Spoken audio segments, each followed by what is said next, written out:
Hi, I'm Matt Pangrak, and today we are in Skiatook, Oklahoma on the shores of beautiful Lake Skiatook. Northeast Oklahoma, April, and the water's in the 50s. And there's also something really cool in the water in this lake behind me, smallmouth bass in Northeast Oklahoma, and we're gonna catch a few. Let's Fish TV is on the air right now.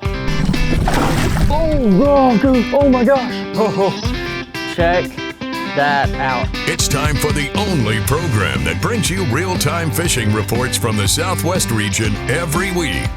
Cobia, big one. And a monster. Look at that. That's a Tawakoni giant. This is Let's Fish. Welcome to Skiatook Lake, a 10,500 acre fishery located in Northeast Oklahoma. And today we'll be targeting smallmouth bass. We'll also have fishing reports from your local region from our inside reporters. I'm gonna get this boat in the water and get things ready to go. So for now, let's kick it back to the studio for your weekend planner. Thanks so much for joining us. These Salinar tables are predicting good game fish activity throughout both days this weekend. Peak game fish activity begins at 1:36 Saturday and 2:24 Sunday afternoon. Night activity will begin around 1:15 on Saturday and 2:01 early Sunday morning. Depending on your location, the sun will rise around 6:51 and set around 8:04, and evenings will feature a moon that's 7% visible. Stick with us. We've got fishing reports from across the area on the way. Plus, Bassmaster Elite Angler John Sukup stops by to answer your Ask a Pro question. We are in Northeast Oklahoma on a pretty windy but beautiful spring day. It's early April and we are on Skiatook Lake. You know, Skiatook Lake is one of the most famous fisheries in the state of Oklahoma. You have clear water, an abundance of forage, and a lot of different species. You have smallmouth, largemouth, saugeye, walleye, hybrids, and white bass. Today, we're gonna do one of my favorite things in the spring, and that is target aggressive smallmouth using swim baits, jerk baits, and small minnow imitators. It's gonna be fun.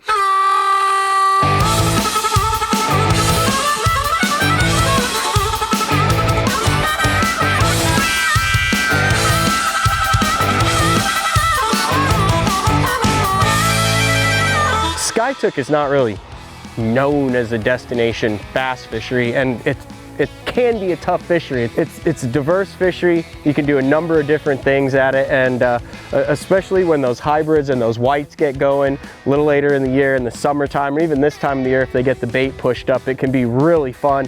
Plus some table fare when you throw the walleye in. Beautiful lake. You have a lot of pontoon boats, a lot of family-friendly activities that go on the lake. So just a really cool place and a great place to spend a weekend. Now, probably not gonna catch a world record out here, but close to Tulsa, close to a lot of things to do in the mountains, really cool lake. Eat it. There's one.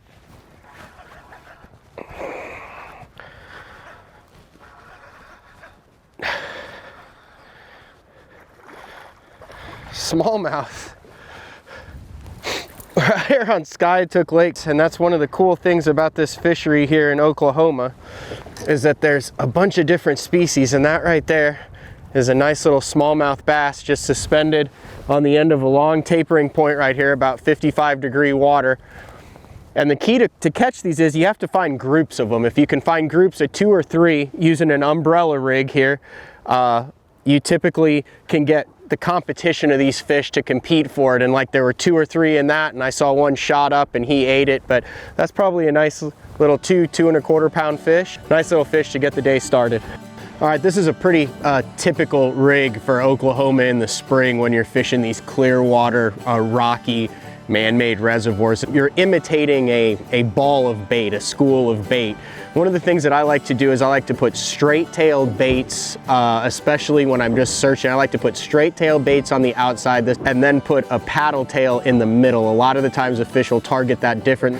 1/8 ounce jig heads on it allows that bait to get down, but instead of having a lot of action, I like to go straight tails on the outside, little kicker swimmer in the middle. That seems to get a lot more bites. It focuses those fish to get to the middle of that bait and eat that one that's a little bit different.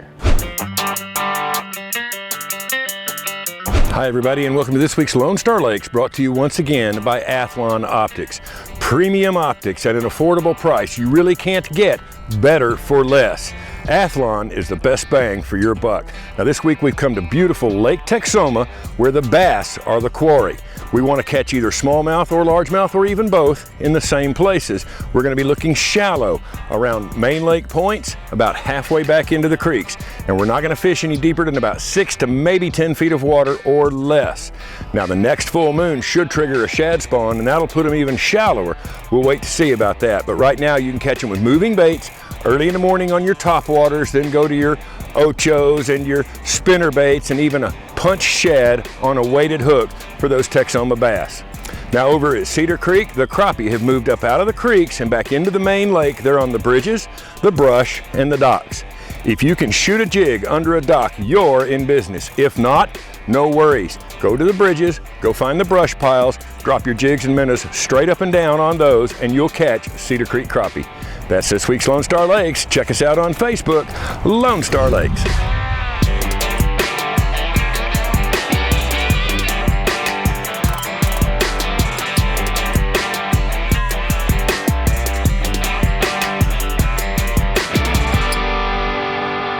There's one.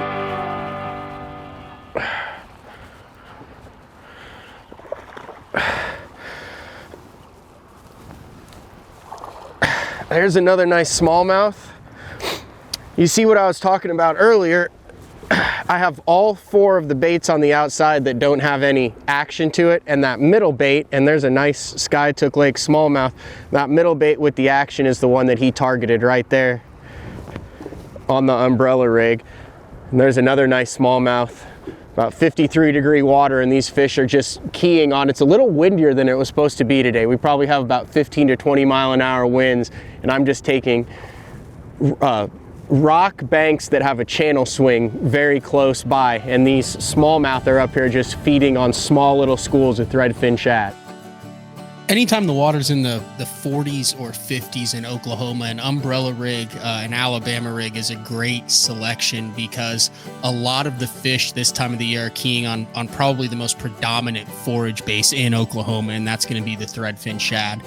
These threadfin shad get grouped up on drops, on gravel flats, on rock transitions, and the bass just really target them. I think one of the reasons why the umbrella rig is so effective is because it obviously represents a school of shad with the 4 blades and then the 5 baits. And when the water is cold, that fish wants to exert as little energy as possible with the highest chance of reward. So when you're targeting one swim bait, if you miss it, that's a lot of energy, but you have a much higher percentage chance of capturing that meal, of getting that threadfin shad, if there's a group of 6 to 10 of them. And that's what the umbrella rig represents and why it's so effective in Oklahoma during the cold weather months. Let's Fish TV is proudly backed by Mercury, Go Boldly, Lowrance, the ultimate fishing system, Gulf Shores and Orange Beach, Alabama. Plan or book your fishing charter at orangebeach.com. Motor Guides Tour Pro with GPS anchor, powered by Passion. Glacier outdoors since 1982. There's one. That one just absolutely slacklined me. That's a good fish right there.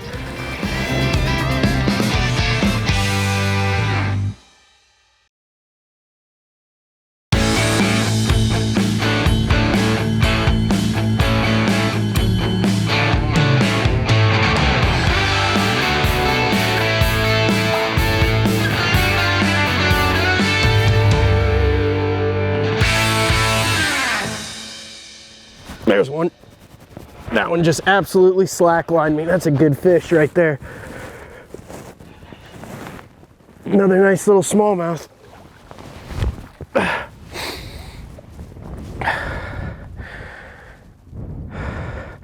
I came back down the dam. I started out this morning. I wasn't really sure what to expect.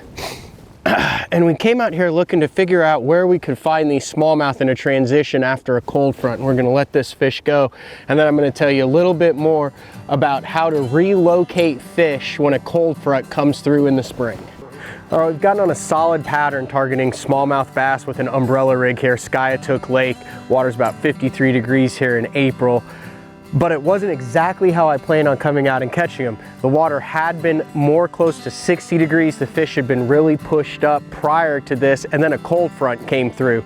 So fishing the conditions is key any time of the year, specifically also in spring when those fish are moving in transition periods. So actually started on the dam this morning and didn't have any bites, but revisited it. We had a switch in the wind condition, a little bit of ripple on the water, and those fish got more active. So all of our bites today have been on main lake where wind hits rock, a transition from about 6 down to 12 foot of water. So we'll see if we can put that together for the rest of the day and keep these smallmouth coming in the boat.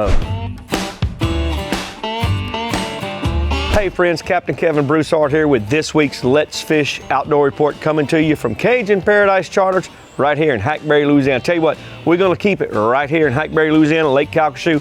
We refer to it as Big Lake. You can see right here, took a couple guys out today. Great day on the water. We caught a limit of redfish, had 20-something nice trout. Windy, little light drizzle right now, but I tell you what, fishing's still great. Live shrimp under a popping cork. Most of the trout were caught on that. Tell you what, the redfish, we were using 1/8 and 1/4 ounce jig heads, just hooking a live shrimp, just fishing in the current. But right now, all along the Gulf Coast, saltwater fishing's kicking out. Houma, Bill Lake, Delacroix, everybody's catching. Freshwater side of things, both your bass and your white perch are transitioning right now. You got a lot of post-spawn bass that are moving out to your points and your ridges a little bit deeper water. You still got a few fish up there trying to spawn. On the white perch side of things, they're actually finished spawning. They're actually moving out to the deeper brush piles. 32nd, 64th ounce jigs with little tubes on it seem to be good there. Also live shiners. 15 to 25 feet of water right now for your crappie. Like I said, Toledo Bend, some of your bigger lakes with deeper water, the white perch is just on fire, so it's a good time to go. For Old Cajun Phil, Captain Kevin Broussard saying, happy fishing. May God bless. We're going to see you next week. Let's fish. There's one. On the jerkbait. Nice little smallmouth. I was seeing these fishing relating to the bottom, but they were in about 6 to 8 foot, and I figured that I could get a jerkbait down there to it, and there he is too. Got him right in the corner of the mouth, right there. There's a nice Skiatook Lake smallmouth right there.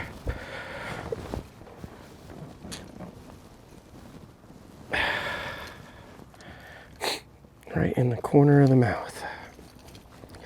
Primarily been using the umbrella rig today, but just switched it up through a suspending jerkbait and targeted those fish. I'd been watching them on the forward-facing sonar, kind of following the bait in, but not committing. So that jerkbait, pause, suspend just above the bottom on that drop, that 6 to 8 foot drop where the rock kind of transitions down.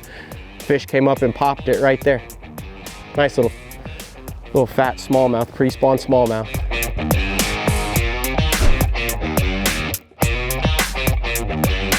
I hope you're enjoying my trip out on Skiatook Lake, catching some smallmouth bass, but let's take a look at what's happening around the Sooner State in this week's Oklahoma Fishing Report. Guys, it is mid to late April and the spawn is on.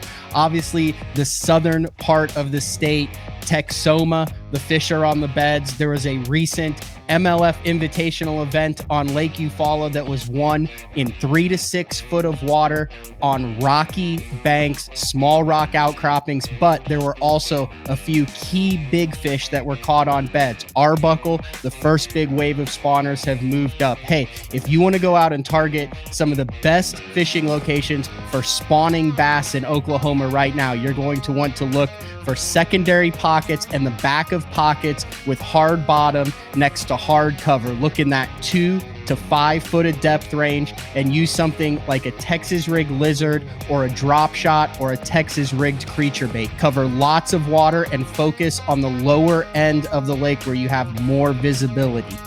Hey, if you want to know more about what's happening with bass fishing in Oklahoma and across the country, make sure to check out the Bass Talk Live podcast Mondays through Thursdays at 8:30 a.m. Central Time on BassZone.com. Let's Fish TV is proudly backed by Academy Sports and Outdoors. Have fun out there.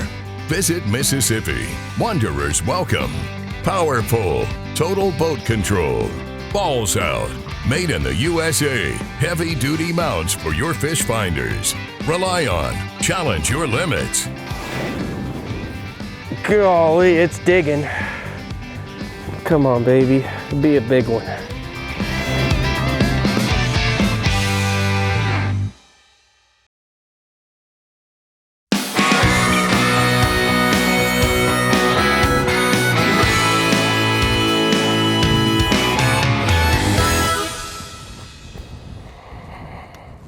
There's a fish right there on the paws. Walleye, one of the most diverse fisheries. They talked about everything that lived in this lake. This is a nice walleye here, folks. This is probably about a 4-pound walleye. I'll move the rods over here. You know, we started out this morning talking about all the different types of fish that are in the lake. And we've caught spotted bass, we've caught smallmouth, and this right here is a nice walleye on the jerkbait.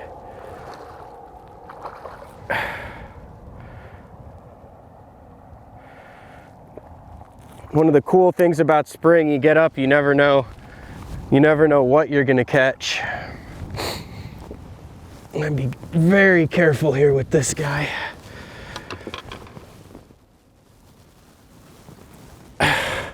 And that right there is a really nice Skiatook Lake walleye.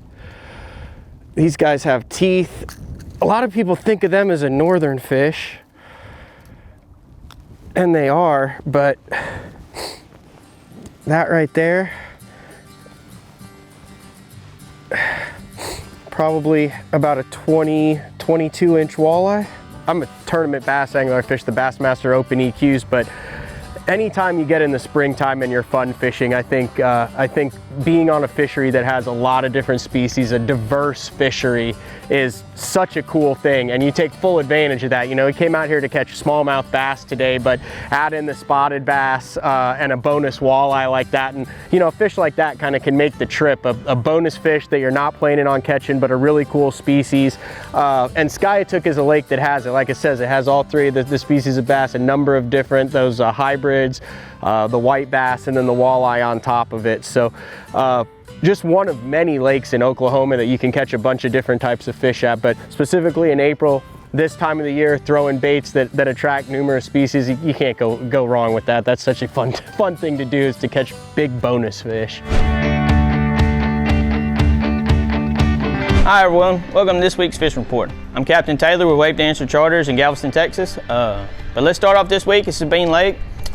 My good friend Captain Eric Ellison with Captain Cornmeal Charters said they've been doing really good on the flounder in the drains when the tide's moving. They've been catching them on gulp swimming mullet on jig heads. Said they've been catching a few trout along the east banks of the lake, and the redfish are up on the banks running mullet. Let's move on down here to Galveston. This week we've been doing really good on sheep's head, and lots of bull reds are being caught back off the rocks. We've been using cracked crab and shad on those. Our sheephead we've been catching on live shrimp, free lining, or on bottom drops. We've been catching a few speckled trout here and there too. The bait guys have been doing really good on the trout too. A lot of them have been catching them really good wading, throwing lures and topwater. Well, that's it this week, guys. Y'all be safe and tight lines. There's a fish right there. It feels like a pretty good one. Golly, it's digging. Come on, baby, be a big one. I don't know what we have here. Here it comes. Oh, it's a largemouth. We got us a nice largemouth, probably about a 3-pound largie. And just play it out.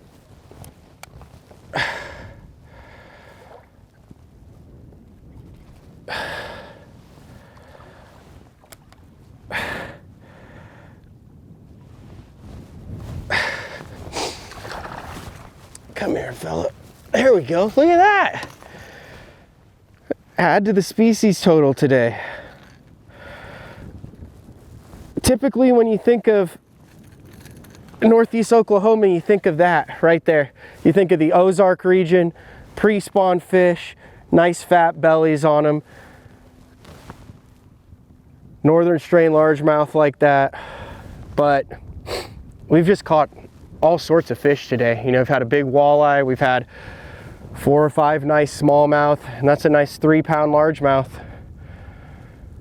to hit the suspending jerkbait. What a cool, diverse fishery Skiatook Lake is. On top of it, gorgeous. You have the mountains surrounding the area. You have the clear water. Really cool part of the country to visit. Tulsa, not that far off. Really overlooked fishery in this part of the country. Watch our latest episode or catch up on past episodes on our website at letsfishtv.com. Be sure to hit the subscribe button on our YouTube channel, like us on Facebook, and follow us on Twitter for new fishing videos every day. And download the free Waypoint TV app to get all the latest episodes every week on your phone, tablet, computer, or smart TV.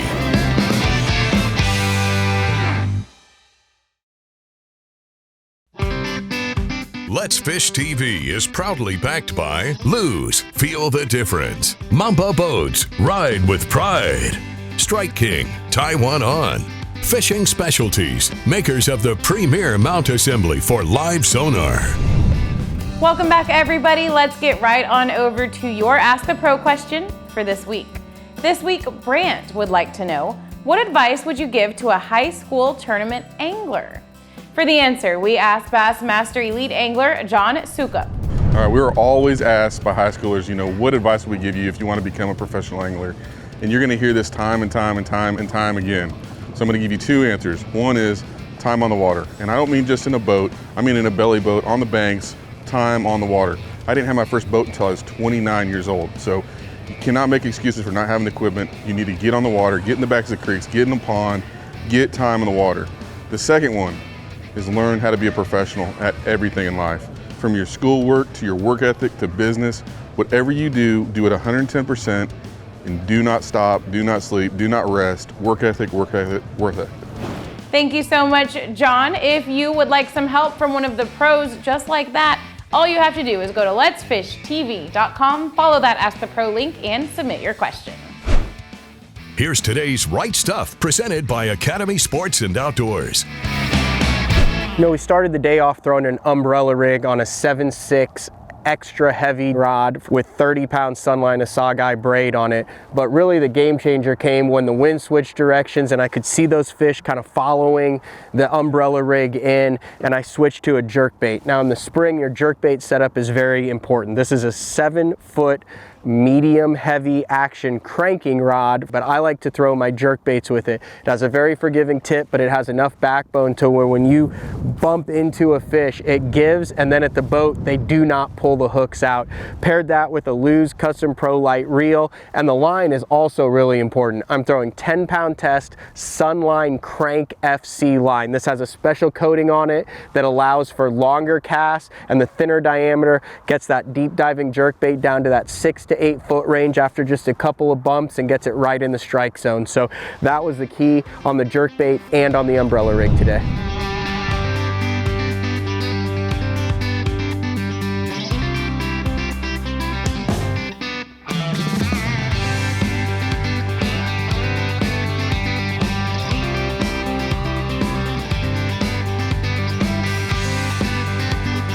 Well, we've had a fun afternoon out here on Skiatook Lake in Oklahoma, just pulling the boat out of the water at the ramp. Hopefully you guys have learned how to find and catch smallmouth bass and a couple other species here on Skiatook. Hey, stay tuned for another exciting episode of Let's Fish TV next week. Thanks for tuning in.